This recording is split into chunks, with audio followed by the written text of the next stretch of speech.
Dios les bendiga inmensamente. Qué alegría podernos conectar otra vez.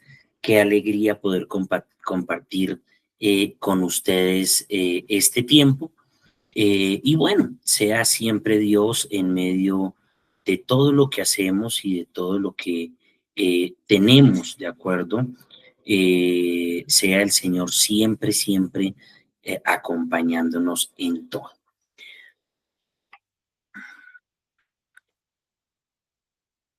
Bueno, ok. Quiero que recordemos un poco, permítame copio por acá el link, porque si no tendría retorno,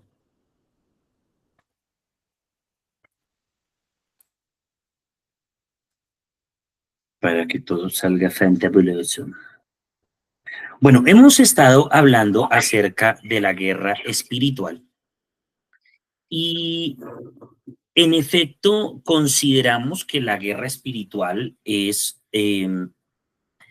un mecanismo mediante el cual todos nosotros podemos entrar a guerrear o a pelear y a ganar, desde luego, algunas batallas espirituales, tener algunos logros espirituales respecto a distintas influencias, a distintas situaciones, a distintas circunstancias que nos atañen en la vida. Desde luego, cuando nosotros llegamos a ser hijos de Dios, entendiendo que somos seres espirituales, entendiendo que somos, que tenemos una facultad espiritual, entendemos también que la guerra espiritual hace parte de esa vida, que no solamente es el decir, bueno, yo soy cristiano y ya. No, no, no. El cristianismo implica, de alguna manera, la continuidad de esa victoria que Cristo nos dio a través de la cruz del Calvario y de su resurrección. Satanás siempre ha querido negar la obra de Cristo, usurpar el trono de Dios y regir en nuestras vidas, generalmente causando grandes daños, él y todos sus ecuaces. Um, Hemos hablado sobre los ángeles, hemos hablado de las estrellas, hemos hablado de cómo activar esos ángeles, cómo activar también la creación a favor de nosotros. Pero hoy, dando continuidad a ese mensaje, quiero entonces hablarle de cómo dar esa continuidad y cómo tener éxito en la guerra espiritual. Porque mucho se nos habla de orar, de guerrear, de pelear, pero en esencia muchas veces no se nos enseña cómo hacerlo. Si bien los ángeles están a favor de los que heredamos la salvación, entendemos que hay muchos recursos, la naturaleza, la tierra, las estrellas pueden pelear por nosotros, los árboles, la naturaleza misma pelea por nosotros. De eso también voy a enseñarles un poco más adelante. Hoy quiero hablarle la importancia o enseñarle la importancia de identificar a nuestros enemigos espirituales, de hacer un mapeo espiritual. Mapeo tiene que ver con mapa. ¿Para qué sirve un mapa? Un mapa sirve para ubicarnos, para identificar el terreno, la vía por donde vamos a tomar. Los que saben utilizar los mapas virtuales como el Google Maps o como los GPS o lo que sea, ¿para qué sirven? Para ubicar. Dice, no, es que aquí queda tal restaurante, no, es que aquí queda tal río, aquí queda la alcaldía, y todo se ve en un mapa. El mapeo espiritual es esa práctica de investigar o discernir las influencias espirituales que afectan una región, que afectan un sector, una familia, que afectan a una persona. Todo esto con el fin de, desde luego, de orar de orar y de combatir espiritualmente bajo la dirección del Espíritu Santo y poder obtener una victoria. Acuérdese que este año es el año de la conquista. Y usted no va a conquistar si usted no sabe pelear, si usted no pelea de la manera correcta. Yo veo un cristianismo tan tranquilo, tan pasivo en muchos. No, esto es una pelea. Esto es una pelea. Y definitivamente tenemos que entrar en esa dimensión de la guerra espiritual. Efesios capítulo 6, que ya lo hemos estudiado, yo ya lo he enseñado, lo enseñé domingo a domingo cada área de la armadura de Dios, pero quiero que lo leamos para entrar en esa dimensión. Por lo demás, hermanos míos, fortalezcanse en el Señor y en el poder de su fuerza. Vístanse con toda la armadura de Dios para que puedan estar firmes contra las acechanzas del diablo. Y esto nosotros lo tenemos claro. Satanás siempre va a estar acechándonos, siempre va a estar buscándonos el daño, porque no tenemos lucha contra sangre y carne, sino contra principados, contra potestades, contra gobernadores de las tinieblas de este siglo, contra huestes espirituales de maldad en las regiones celestes. Por tanto, tomen toda la armadura de Dios para que puedan resistir en el día malo y habiendo acabado todo, estén firmes. Estén pues firmes, ceñidos vuestros lomos con la verdad, vestidos con la coraza de justicia, cálcense los pies con el calzado del evangelio de la paz, sobre todo tomen el escudo de la fe con que pueden apagar todos los dardos del maligno, y tomen el casco de la salvación y la espada del Espíritu, que es la palabra de Dios, orando en todo tiempo con toda oración y súplica en el Espíritu, y velando en ello con toda perseverancia y súplica por todos los santos y por mí, a fin de que al abrir mi boca me sea dada palabra para dar a conocer con denuedo el misterio del Evangelio. Ok, Pablo, que de hecho se manda unos cabezazos bien particulares, enseña que nosotros no tenemos una lucha contra el vecino, nosotros no tenemos una lucha contra la amante del marido o el amante de la esposa, nosotros no tenemos una pelea ganada con el jíbaro del barrio, nosotros no tenemos una pelea casada con el ladrón que roba en las calles, nosotros no tenemos una lucha contra carne, sino que nosotros tenemos una lucha espiritual. ¿Contra qué? Contra principados, potestades, ¿verdad? Contra gobernadores y contra huestes celestes, ¿ok? Acuérdense de todo lo que hay en los cielos, en esa raquia falsa. Y así como hay estrellas y luminarias y todo lo que Satanás arrastró con su cola, la tercera parte de las estrellas, también hay ángeles que operan desde el cielo, que no son de Dios, sino que son huestes celestes demoníacas. Entonces, para nosotros comprender y comenzar a entender el cómo hacer guerra espiritual contra algo, nosotros debemos identificar a nuestros enemigos. Es indispensable que nosotros identifiquemos quiénes son nuestros enemigos. Lo primero que hoy quiero enseñar es que debemos discernir el terreno espiritual. ¿Qué espíritus operan en la zona, en mi familia, en mi trabajo, en mi ciudad, en mi país? ¿Qué espíritus operan sobre el territorio? ¿Dónde va usted a hacer guerra espiritual?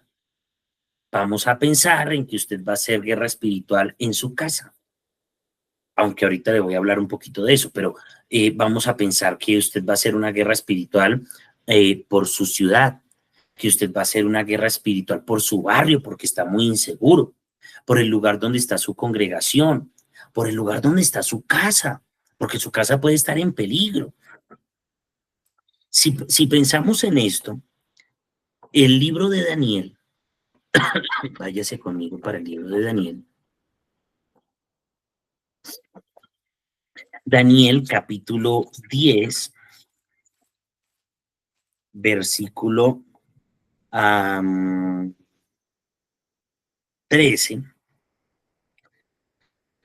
dice, mas el príncipe de Persia se me opuso durante 21 días, pero he aquí Miguel, uno de los principales príncipes, vino para ayudarme y quedé allí con los reyes de Persia.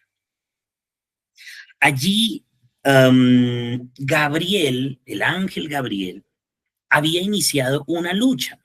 ¿Dónde estaba Daniel? ¿Dónde estaba Daniel para ese momento? Y dice, se me opuso el príncipe de Persia. No fue un príncipe físico, fue un principado que operaba en un territorio. ¿Listo? Y lo primero que quiero que usted comprenda en este dato es que los lugares tienen príncipes. Hay principados. ¿Qué son principados? Son jerarquías superiores en el rango espiritual y por eso Pablo las describe. Principados a la cabeza, potestades, gobernadores y huestes. Son esos cuatro rangos, ¿ok? Al menos que describe Pablo. Príncipes. ¿Usted qué cree que es un príncipe? Pues es un alto mando. Príncipes, potestades, son los que le siguen a los principados. Los gobernadores, que generalmente operan ya de manera terrenal, eh, y huestes espirituales, que operan entre el cielo y la tierra. Bueno, todos pueden operar desde las alturas, claro. Pero aquí Gabriel le dice a Daniel, oiga, en algún momento, cuando usted comenzó a orar, la bendición fue mandada, la respuesta fue enviada. Pero cuando venía de camino, se dice, más el príncipe de Persia se me opuso durante 21 días. Se me opuso el príncipe de Persia. Entonces, todo territorio, todo país, toda nación tiene ángeles. Entonces está el ángel de Colombia, que fue asignado por Dios para custodiar a Colombia. Es uno de los príncipes del reino de los cielos. Pero también el infierno coloca principados sobre la nación. Entonces hay un príncipe que gobierna a todo Colombia. Por eso usted entiende que de países a países hay mucha variación. Usted entiende que no es lo mismo estar en Europa que en Latinoamérica, porque todo se rige de una manera diferente. Pero usted se da cuenta que no es lo mismo estar en Bogotá que en la costa, porque se mueven cosas diferentes. Pero usted se da cuenta que no es lo mismo estar en el sur de Bogotá que en el norte de Bogotá, porque se mueven cosas diferentes. Entonces, así como hay principados nacionales, hay principados locales, hay principados territoriales que son asignados para ejecutar determinadas tareas y establecer los diseños del infierno. Es por eso que usted se da cuenta que hay lugares, hermano, que usted dice, por más que la gente quiera prosperar, no prospera, pero cambian de lugar y prosperan. Están en el mismo trabajo o se le abren otras puertas de trabajo, quitan un negocio de aquí y lo ponen en otro lado, y ahí sí funciona, porque el territorio es importante entender el tema del territorio. ¿De acuerdo? Siempre es importante identificar qué espíritus operan en las zonas. Entonces, ¿qué opera? ¿Qué opera en su barrio? La hechicería, la drogadicción, la muerte, el asesinato. Ojo con esto. Hay una particularidad y es que muchos de los barrios, hablando por ejemplo de aquí de Bogotá, o de los lugares que reciben nombres de países, comúnmente estas cosas lo que atañen, es decir, se le colocó el nombre inspirados en una nación o en un territorio. Y usted va a ver Y esos barrios o esos lugares, no sé, mm, departamentos, ciudades, comunidades que reciben el nombre de ese país, terminan recibiendo también prácticas y modos de vida similares a los que se viven en esos lugares. Yo en algún momento hacía un ejercicio mental donde uno dice, bueno, por ejemplo, en el barrio México. Yo crecí en un barrio que se llama el barrio México. Y el barrio México fue fundado por mexicanos. El colegio central del barrio se llama República de México. Fue fundado por Mario Moreno Cantinflas. Eh, pero cuando usted hace un análisis de lo que hay en el territorio del barrio, se encuentra con que hay una inclinación a la adoración de una virgen. ¿Qué virgen cree que es? Y usted encuentra en el barrio México 3 vírgenes especiales, llamadas la Virgen de Guadalupe. Una que está hacia el rincón de un barrio, del barrio, en una pared.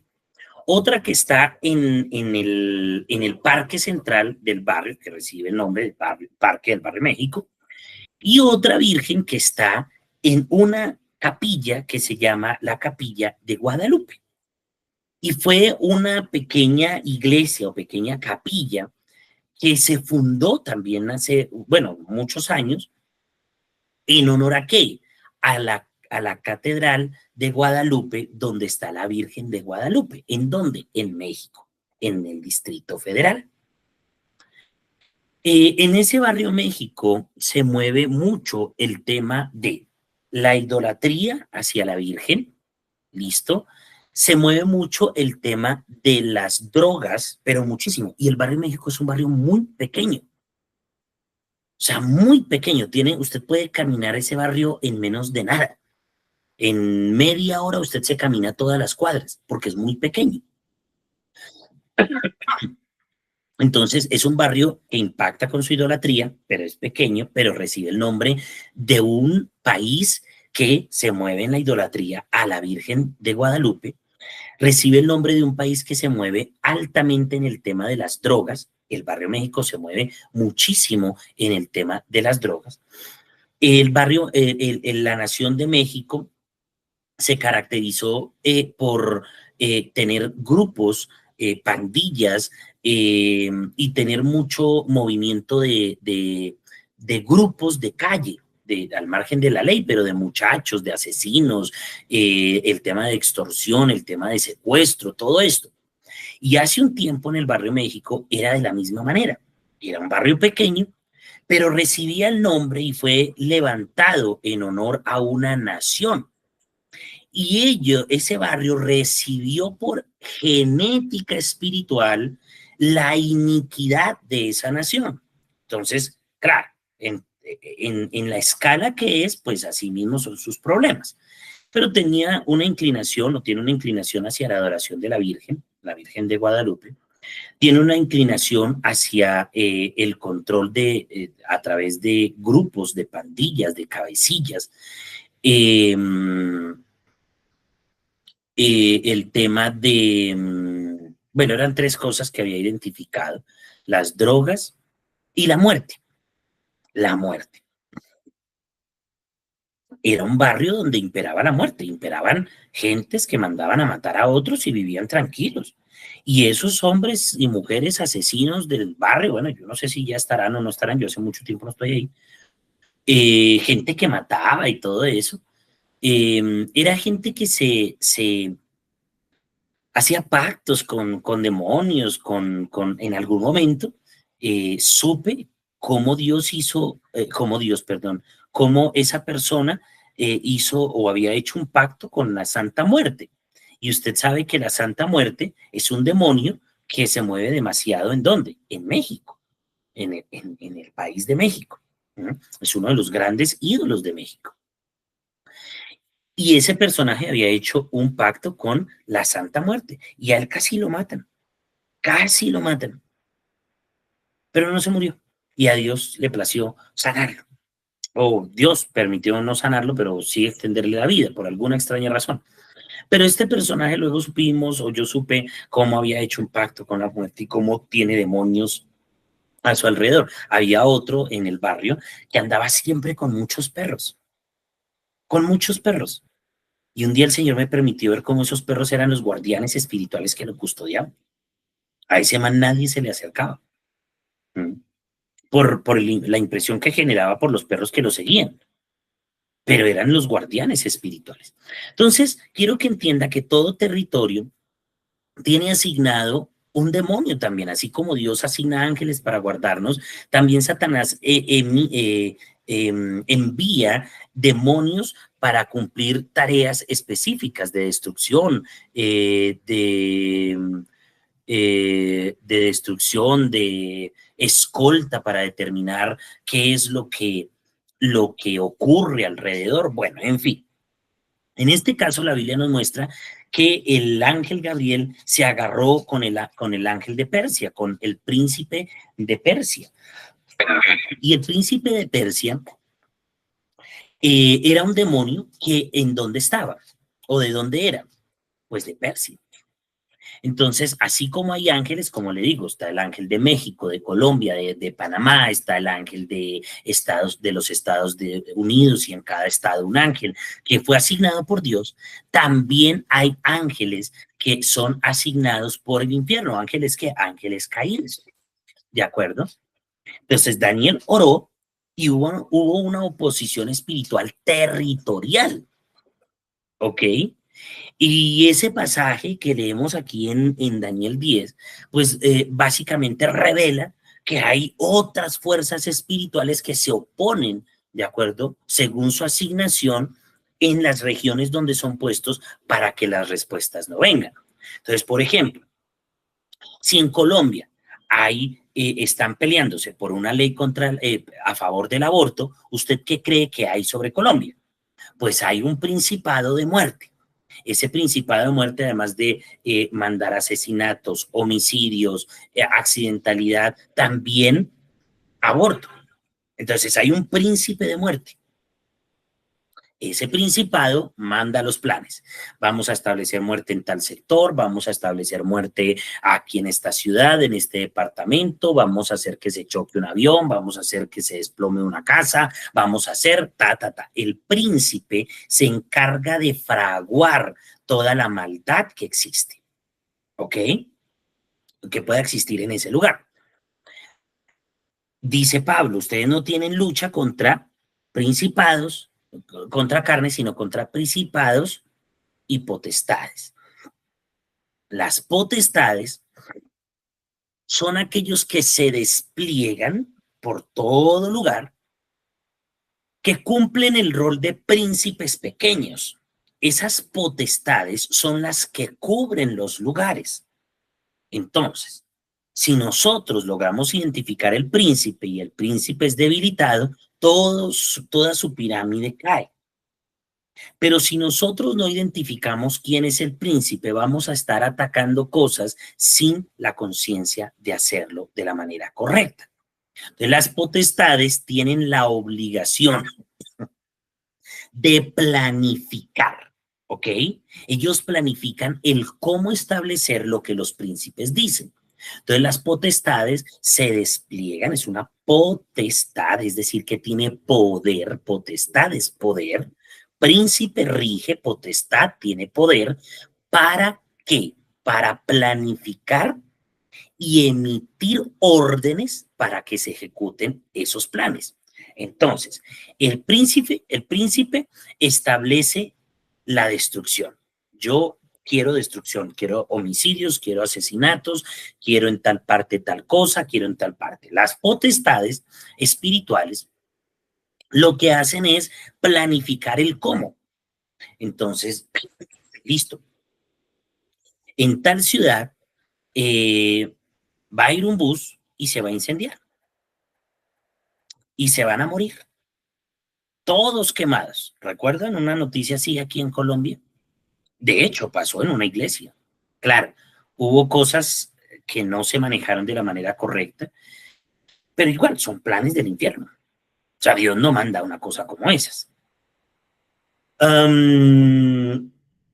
Hace esta semana, ¿cuándo fue? El desplome de una discoteca muy famosa en República Dominicana, eh, donde mueren muchos famosos, entre esos uno que se llama Rudy Pérez, que era un merenguero. Y la pregunta es, ¿Dios hizo eso?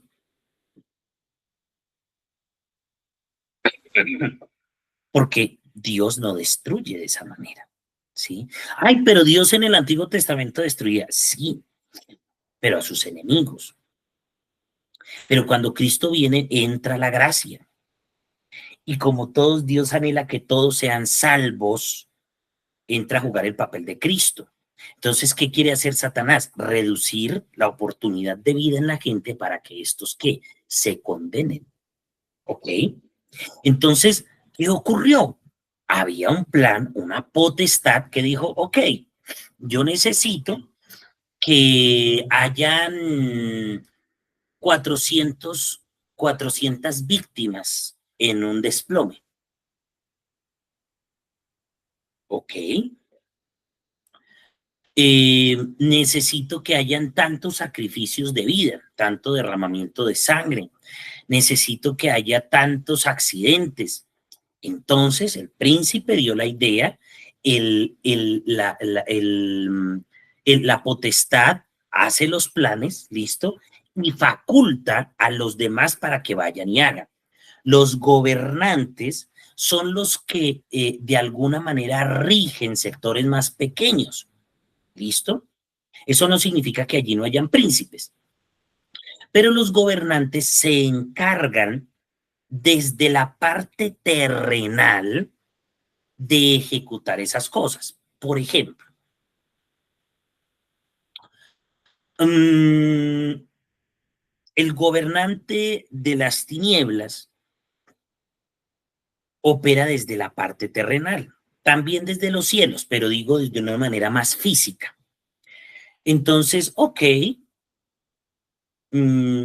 voy a embrutecer la mente del conductor del bus y le voy a hacer ver que ahorrarse una platica y no poner el vehículo en regla, no mandarle a hacer técnico-mecánica, de no arreglarle los frenos, de no arreglarle la combustión, de no hacer todo lo que requiere un carro,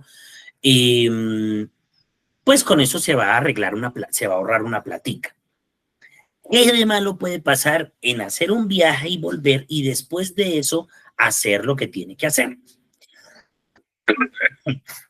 Comienza a influenciar. Los gobernadores comienzan a influenciar. ¿Ok? Los gobernadores comienzan a influenciar. Ellos pueden afectar materialmente las cosas y se aprovechan también de los vacíos que hay materialmente. Entonces el gobernante de las tinieblas comienza a influenciarle a usted, pero ¿qué de malo tiene escribir por WhatsApp? ¿Qué de malo tiene abrir una página? ¿Qué de malo tiene hacer una pregunta? ¿Qué de malo tiene enviar una foto? ¿Qué de malo tiene? Claro, ojo, no estoy quitando responsabilidades. Una cosa es el pecado y otra cosa es que usted se deje influenciar en su debilidad. Una cosa es la tentación, otra cosa es que usted sea bruto y caiga en la tentación. Pero generalmente los gobernadores de las tinieblas son los que terrenalmente comienzan a organizar las cosas para que todo se dañe. ¿Buscando qué? Buscando que el plan de las potestades se cumpla, para entregarle buenos informes a ese príncipe. ¿Ok? Entonces, por ejemplo, están mal los frenos, ya la persona dijo, ok, ese grupo me parece bueno para que se accidenten. Entonces, logra que estando dentro del bus, estos gobernadores de las tinieblas, en pleno viaje, logran literalmente afectar material o físicamente una estructura, un freno, un bus, un cable, para que esto se ejecute, hermano. Todo está planificado. Los accidentes, aunque para nosotros son accidentes, para el infierno hay toda una planificación. Hay un lugar en el infierno que se llama el Abadón. Y en el Abadón es donde se tejen todos los planes de destrucción. Si en algún momento usted tiene oportunidad, que Dios le dé una experiencia espiritual en estos campos, usted podrá ver allí maquetas, podrá ver allí ciudades sobre mesas, podrá ver documentos, podrá ver decretos firmados, podrá ver ríos que se desbordan, porque ellos hacen literalmente, espiritualmente funciona así, desarrollan un prospecto de lo que ha de establecerse en la tierra.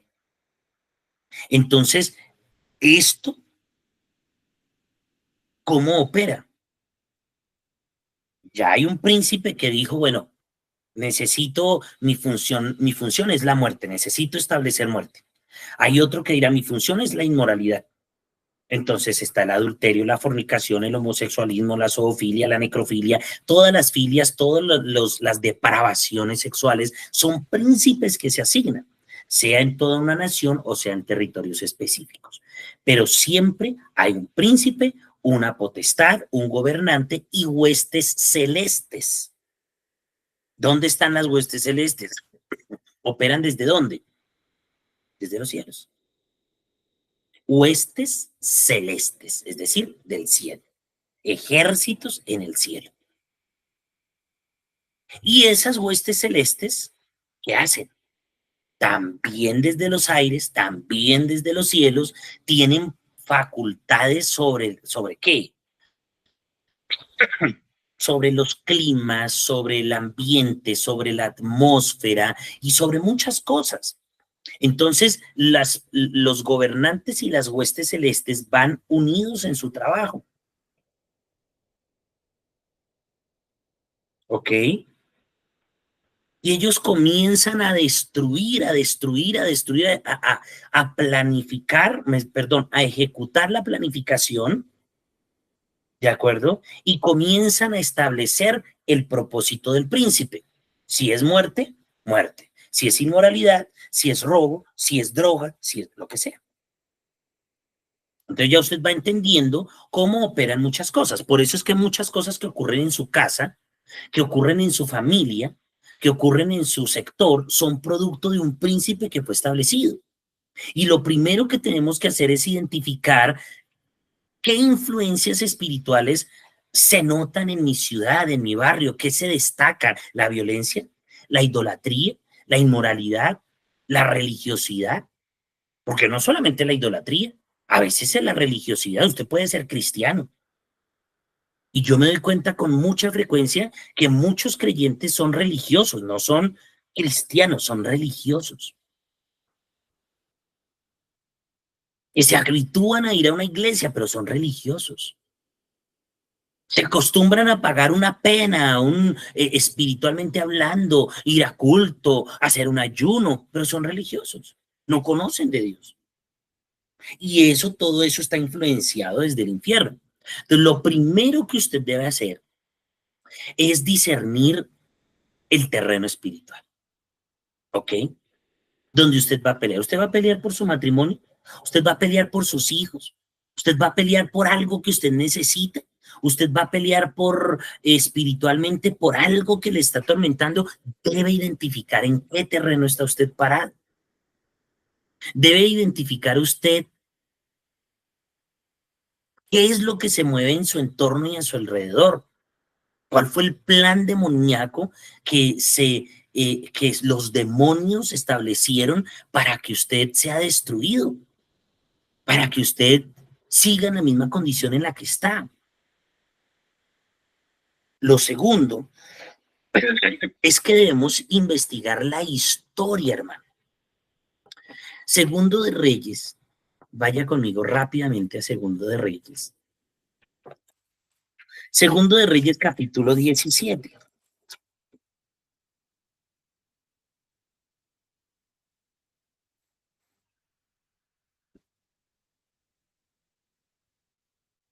Vamos a leer desde el 7 hasta el 17.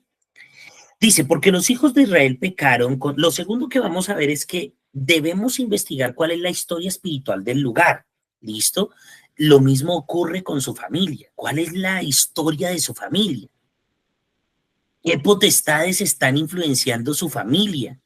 ¿Qué gobernadores de las tinieblas y huestes celestes operan en su familia? Eso ocurre tanto en lugares físicos como en nuestras familias, ¿ok? O en los lugares donde nos desempeñemos. Segundo de Reyes 17:7 dice, porque los hijos de Israel pecaron contra Jehová su Dios, que los sacó de tierra de Egipto. Lo primero es que Israel pecó, ¿ok? Que los sacó de la tierra de Egipto, debajo de la mano de Faraón, rey de Egipto, y temieron a dioses ajenos. Lo segundo es que adoraron a dioses ajenos, ¿ok?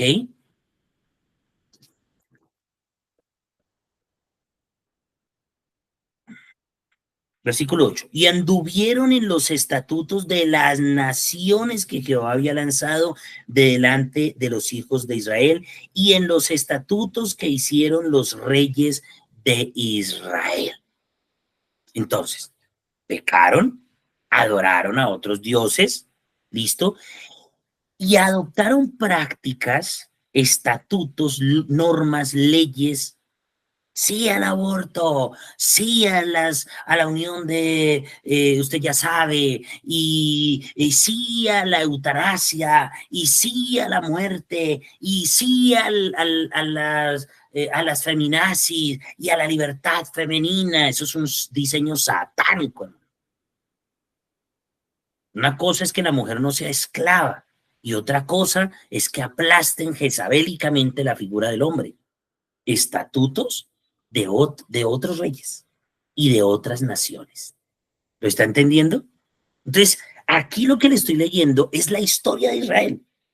Versículo 9. Y los hijos de Israel hicieron secretamente cosas no rectas contra Jehová su Dios, edificándose lugares altos en todas sus ciudades, desde las torres de las atalayas hasta las ciudades fortificadas, y levantaron estatuas e imágenes de acera en todo collado alto y debajo de todo árbol frondoso, y que es decir, que eran inmorales, ¿no?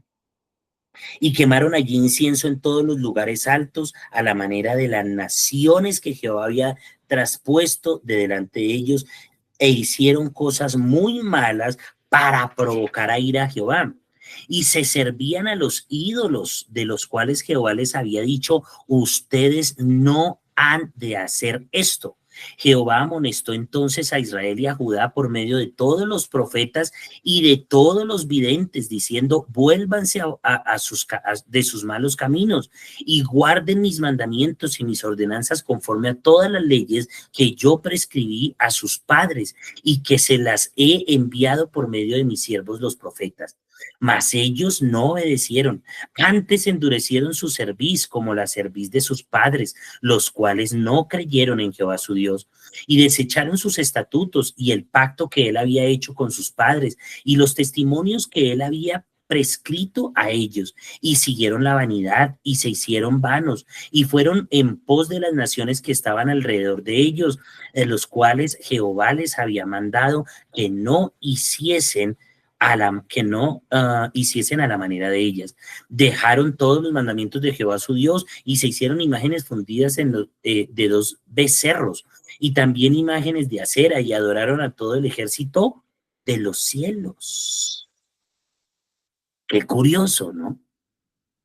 Adoraron a todo el ejército de los cielos y sirvieron a Baal. E hicieron pasar a sus hijos y a sus hijas por fuego, y se dieron a adivinaciones y agüeros, y se entregaron a hacer lo malo ante los ojos de Jehová, provocándole a ira. ¿Qué se mueve en su territorio? Entonces, lo primero es identificarlo, ¿cierto? ¿Qué es lo que se mueve?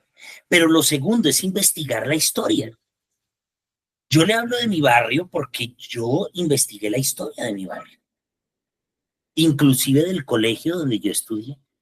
A mí siempre me pareció como muy especial que la embajada que pertenece a esa nación visitara el colegio frecuentemente.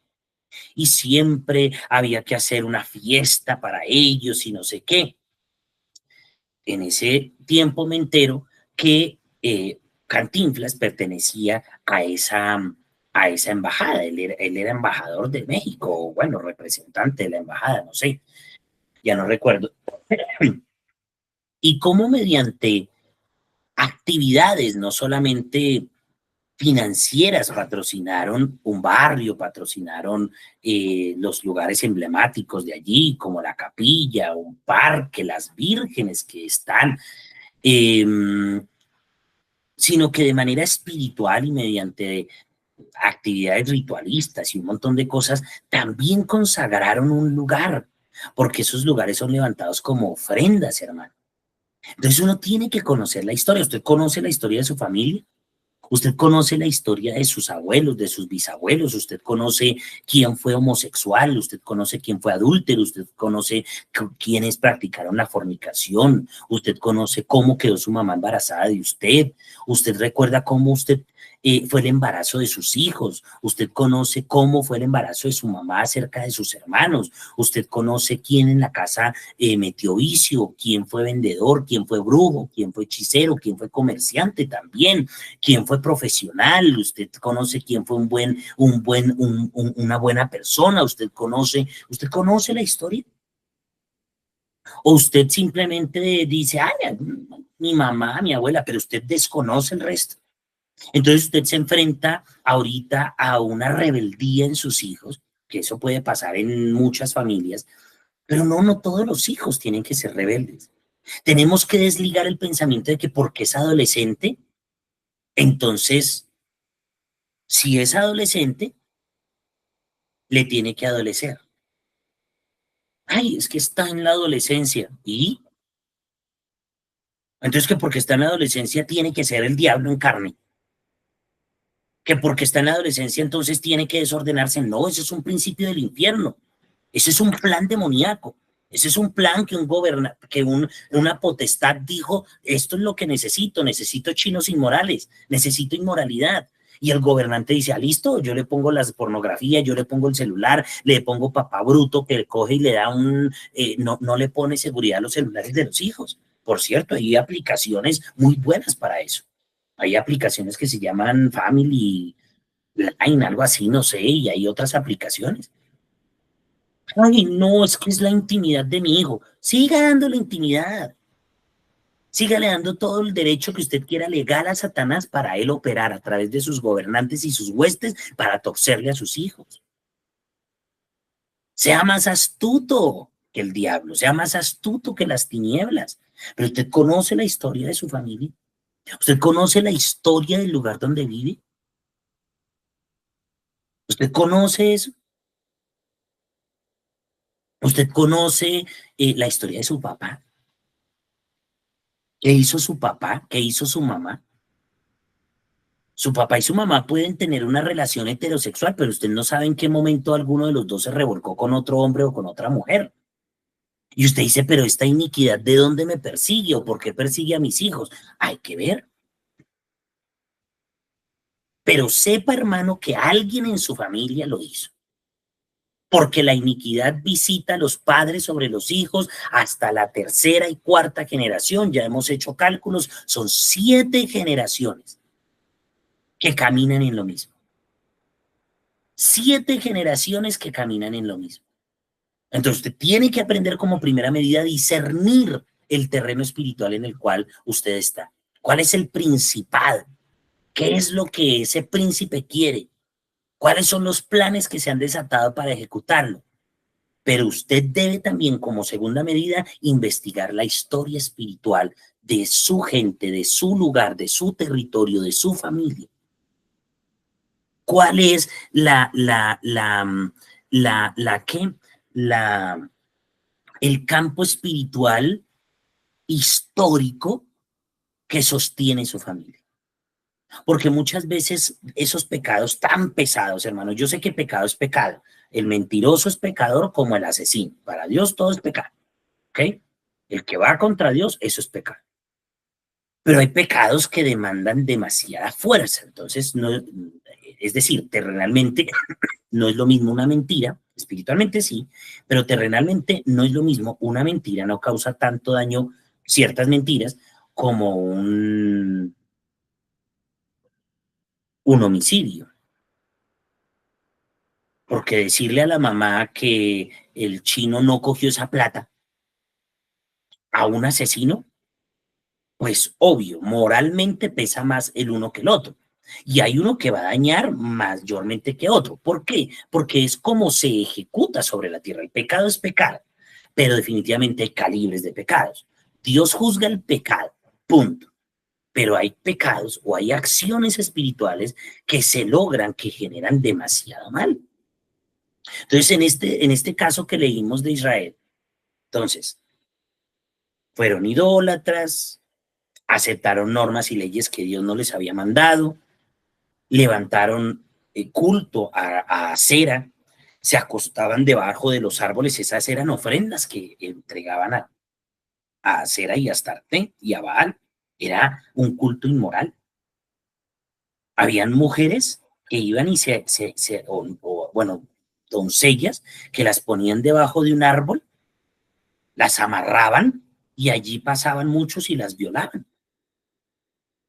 Otras eran sacerdotisas, las cuales eran prostitutas.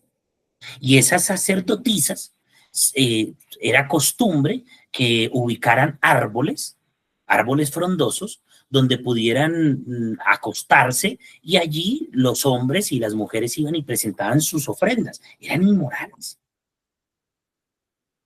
Entonces, muchas veces esos pecados históricos, es decir, que vienen de atrás, aquí en Colombia, nuestros próceres de la libertad, fueron inmorales, hermano. Fueron hechiceros, fueron masones. Simón Bolívar fue masón. Practicaban la hechicería abiertamente. Y al practicar esa hechicería, siendo líderes espirituales, líderes nacionales de territorio, ¿por qué cree que estaban influenciados? Por gobernadores de las tinieblas, por potestades espirituales.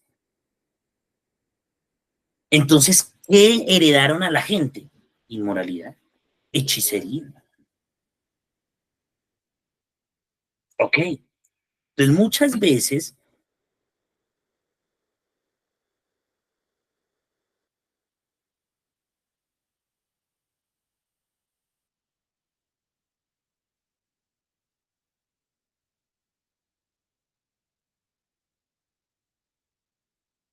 muchas veces, mis hermanos, muchas veces, nosotros no tenemos en cuenta la historia de lo que pasó en familia. Un abuso sexual. Puede haber un abusado en casa o un abusador. Puede haber una persona que tenga su identidad confundida o que haya practicado circunstancias, que haya practicado, perdón, cosas, digamos, de homosexualismo, de hechicería, de brujería, de drogas. Y usted hoy esté lidiando con algo, el chisme, por ejemplo, la rebeldía. Hay gente a la que no se le puede decir nada, hermano. En la iglesia uno tiene que luchar. Mire, yo siempre le digo al Señor, al rebelde, levántalo, Señor, ojalá más grande y más alto de lo que nosotros somos, para que un día sepa cómo se manejan estas cosas. Pero hay gente que es rebelde. Usted no les puede decir blanco porque hoy se espelucan y eso es una iniquidad. Y Satanás está detrás de ustedes, porque no se les puede decir nada. Ni su papá, ni su mamá, ni usted se deja, ni nadie le puede hablar porque usted no se deja hablar. Eso es una influencia satánica. Detrás de eso están los gobernadores de las tinieblas y las huestes celestes de maldad. Huestes de maldad. Ahí están influenciándole y ustedes conocen la historia. Entonces, lo primero es identificar. Usted debe identificar, discernir el terreno espiritual en el cual usted está. Lo segundo es que usted debe investigar la historia espiritual de ese lugar, de esa familia. Usted debe hacerlo.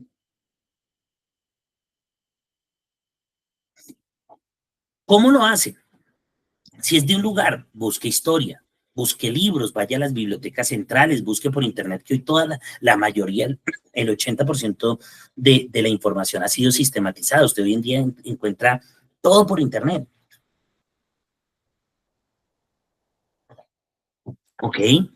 Si se trata de su familia, busque a los más ancianos, a los más viejos de su casa. Investigue si es en el barrio, si es en la localidad, si es en algún sector. Busque a los más ancianos del sector, a los que llegaron a vivir a ese barrio, a ese sector hace muchos años. ¿Quiénes fundaron el barrio? Hay un libro de personajes históricos del sector, del departamento, de la comunidad. Hubo violencia en el sector, hubo idolatría. ¿Quién fue el párroco que más sobresalió? ¿Hay alguna actividad que usted recuerde o alguna historia muy particular del sector o de en su familia? Porque hay familias tranquilas, pero en algún momento pudieron tener un bache y tienen una historia que comúnmente son historias que están, vea, si hay alguien tapado son los ancianos de las familias. No les gusta hablar de eso. ¿Por qué? Porque saben que algo está mal. Entonces hay que orar al Señor para que traiga esa revelación. Lo tercero es identificar esas fortalezas espirituales y esas estructuras de pecado que existen. ¿Ok? ¿Qué dice segunda de Corintios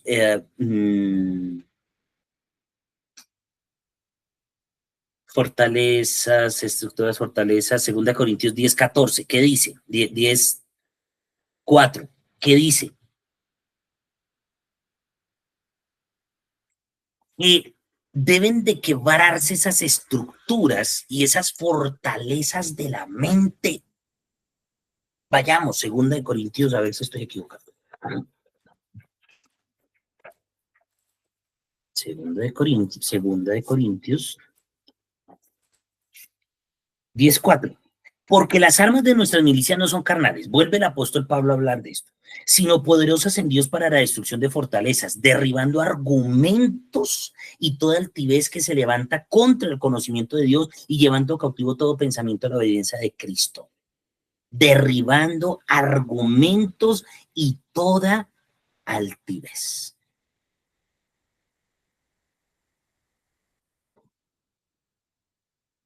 ¿Qué debemos identificar? Esos argumentos, esas fortalezas, que es una fortaleza, algo que se hace fuerte, algo que impide que algo entre, ¿ok? Entonces, por eso hay gente que usted le puede predicarle, usted le puede mostrar a Cristo, usted puede mostrarles hasta un milagro y no les entra. Porque hay una fortaleza que les dice que eso es invento, eso es mentira, Dios no existe, eso es puro negocio. Ay, pero ¿cómo me le hicieron eso a mi hijito en la iglesia si mi hijito es el mejor muchacho del mundo? Ay, pero ¿cómo me le fueron a llamar la atención? ¿Cómo me lo fueron a increpar? ¿Cómo me lo fueron a quitar? ¿Cómo me lo fueron a poner? Eso es una fortaleza. Porque usted está para honrar a Dios, no para figurar. Ay, pero a mi hijito, ¿cómo me le va de mal en la vida si él es lo más de bella persona? Pero no tiene a Cristo, es un hijo del diablo. Dios no tiene hijos bastardos. Tiene a Cristo, es hijo de Dios. Si no tiene a Cristo, es hijo del diablo. Eso dice la Biblia. Y hay fortalezas que hasta en los mismos cristianos se ponen en la cabeza. Estructuras, dice, derribando argumentos y toda altivez que se levanta contra el conocimiento de Dios, llevando cautivo todo pensamiento. a la obediencia de Cristo.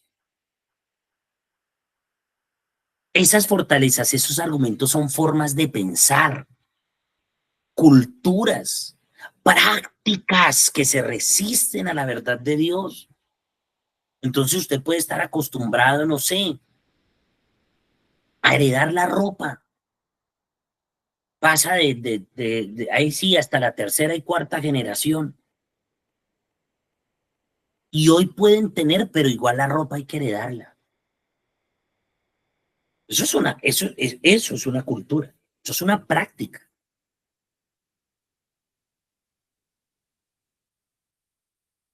Eh, las fortalezas de la pobreza, los argumentos de la inmoralidad, los argumentos de la cultura, hermano. Mire, yo tengo que decirle, y la gente dice que sigue al Señor y todo el tema, y bueno, uno pues obviamente entiende y cree en el Señor, pero yo tengo claro, hermano, yo tengo muy claro que hay una cultura en Latinoamérica que mantiene a la gente pobre y que mantiene a la gente ignorante, que no le permite pasar de cierto nivel en muchas áreas. Pero una de las culturas más perversas en el ser humano es la falta de educación, es la falta de educar su vida, de intelectualizar, de poder adquirir conocimiento. Pero no hablemos solo de Latinoamérica. La Iglesia de Cristo en un 70% a nivel mundial es floja, hermano, para estudiar. Y usted quiere saber por qué sus hijos son así, porque usted no estudia, porque usted no lee, hermano, porque usted considera, porque usted considera eh, porque usted considera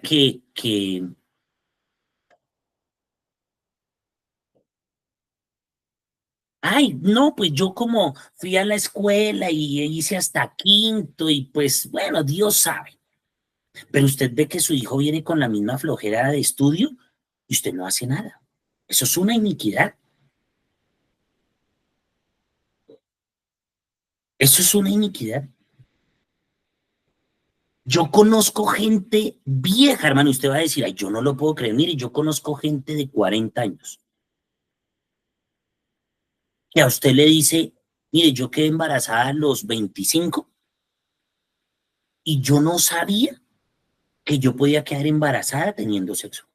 Y usted va a decir, eso no pasa con nadie. Pasa, hermano. Pasa.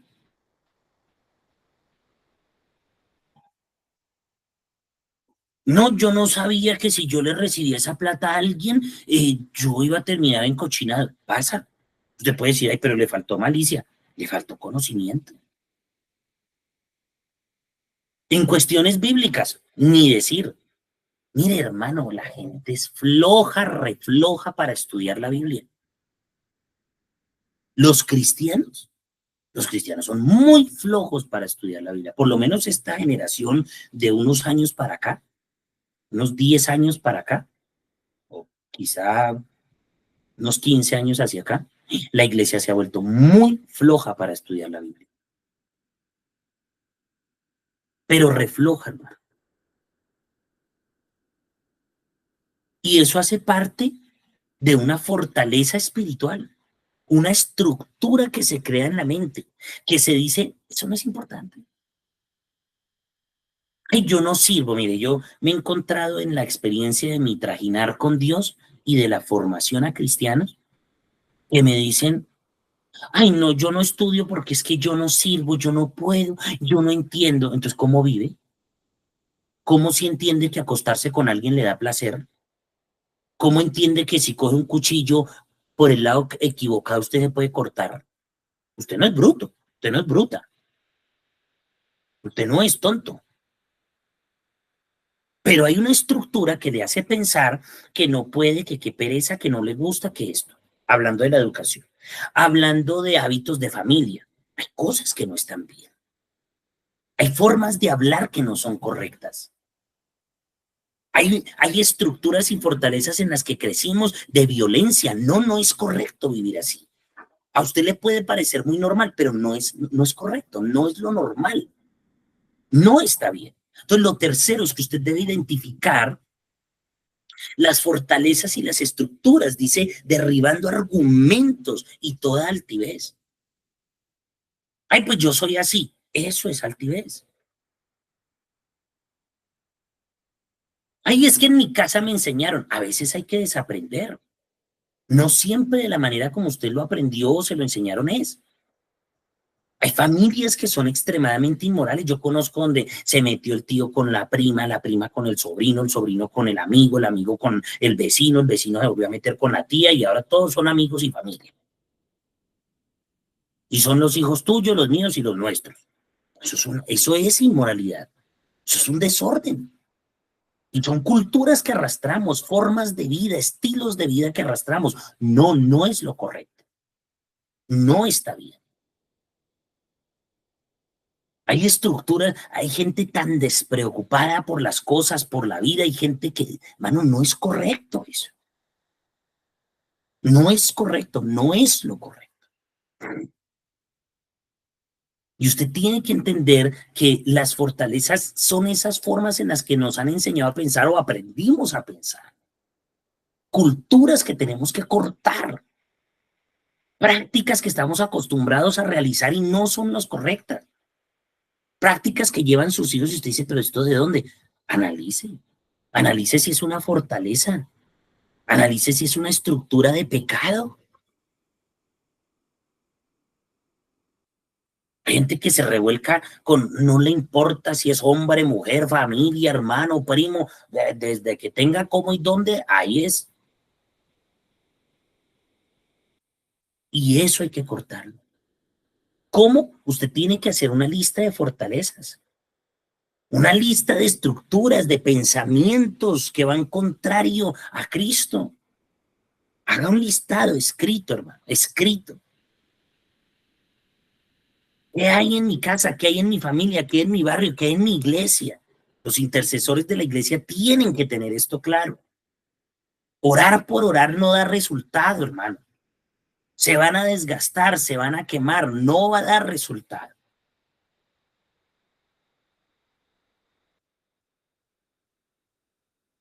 Hay religiosidad, hay orgullo en mi familia, hay incredulidad, no les resplandece Cristo. Hay miedo. ¿Por qué sus hijos son tan miedosos? Eso es una iniquidad, hermano. Ay, pero yo no soy así, pero algo les llenó de miedo. Hay corrupción entre su familia, hay corrupción en su barrio, hay corrupción en su país. Creo que la respuesta es obvia. Y para ser corrupto usted no tiene que estar en el gobierno o en lugares de poder. Usted puede ser corrupto desde no pagar un transporte público. Usted puede ser corrupto para alterar un documento, una incapacidad para poder que no le descuenten el día en su trabajo o comprar esa incapacidad a alguien que las vende y las vende legales, que aparezcan en el sistema. Eso es ser corrupto. Entonces, hay muchas cosas que tenemos que enlistar. Haga un listado y escriba qué fortalezas, qué argumentos, qué altiveces hay en su corazón, en su familia, en su territorio.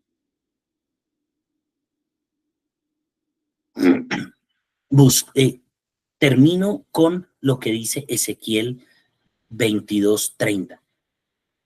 Y busqué entre ellos hombres que hiciesen vallado y se pusiesen en la brecha delante de mí. Y como cuarto, hay que activar la intercesión estratégica. No podemos seguir orando. Ay, Señor, mira este malcito que hay aquí, mira este problemita que tengo aquí. No, si usted no identifica el territorio de su enemigo, si usted no conoce la historia de lo que está ocurriendo, de dónde vienen las cosas, Si usted no derriba esas fortalezas, por lo menos no las identifica y comienza a orar por ellas para que sean derribadas, hermano, va a ser difícil que su oración tenga éxito. Tenemos que activar la intercesión estratégica. Tenemos que activar una oración inteligente, cómo orar inteligentemente,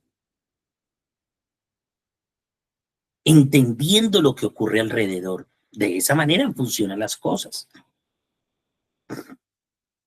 Busqué entre ellos quien hiciera vallado, quien se parara en la brecha delante de mí. Solo dice el Señor. Hermano, Dios busca intercesores que se pongan en la brecha. Es decir, que oren para cerrar las puertas al enemigo, para abrir un camino de bendición, para realmente transformar la vida de las personas que están a nuestro alrededor, de los hijos, del esposo. Ore estratégicamente. A veces nuestras oraciones son tan egoístas. Señor, que mi marido deje de ser borracho. ¿Y el resto de hombres? Yo oraría por la cantina. Todo borracho tiene una cantina donde le gusta ir a jartar. Yo oraría por esa cantina. Yo pasaría por el frente de esa cantina todos los días, moviendo el mundo espiritual, y ustedes saben a qué me refiero. Pero tenemos que hacer intercesión y oración estratégica. No podemos quedarnos orando ahí, sí, Señor, guarda la vida de mi hijito, hazlo profesional, ay, Diosito, levanta mi familia, Padrecito Santo, bendícelos. Cuando su familia está harta de pecado, el futuro de sus hijos es innegablemente perdido. Hermano, no, usted no se puede quedar ahí. Yo le decía a alguien, hombre, su merced tiene que levantarse por sus hijos. Usted no puede dejar que su exmarido influencie a los hijos con unas vainas raras. Lo peor que puede pasar en una pareja es la separación y que un hijo o una hija tenga que ir de lado a lado. Está la persona cristiana, el papá cristiano, la mamá cristiana y el otro bien perdido en sus porquerías. Y usted cree que no tiene que orar. Que eso Dios guarda a sus hijos. Pues Dios los guarda, hermano, pero Satanás también está trabajando. Entonces, ¿entiende lo que le estoy diciendo? Tenemos que hacer un mapeo espiritual. Tenemos que como principal medida identificar, discernir qué espíritus se mueven en el terreno donde estamos, en el terreno donde vamos a pelear. Lo segundo, hermano, es conocer la historia. La historia tiene que conocerse. Si usted no conoce, mire, hay un dicho que dice que si el que no conoce la historia está destinado a repetirla. Por eso es que hay muchas cosas muchas dinámicas que se repiten, dinámicas espirituales se repiten todo el tiempo en familia, todo el tiempo en un territorio. ¿Por qué? Porque no se conoce la historia y no se ataca desde el conocimiento de la historia. ¿Me está entendiendo? Corintios dice, derribando argumentos, derribando fortalezas espirituales, estructuras de pecado. Enumérelas, identifíquelas y enumérelas. Y por último, en la enseñanza de hoy, active la intercesión estratégica. No se quede, hermano, con las oraciones jugadas que usted sabe hacer. Le estamos dando conocimiento para que usted aprenda a ir más allá de lo que comúnmente usted va. Que pueda usted ver más allá de lo que comúnmente ve. ¿Me entiende? Eso es lo que usted tiene que hacer. Discernimos, investigamos la historia, identificamos esas fortalezas, esos pensamientos, esos argumentos de altivez y comenzamos a activar la intercesión estratégica. Amén. No sé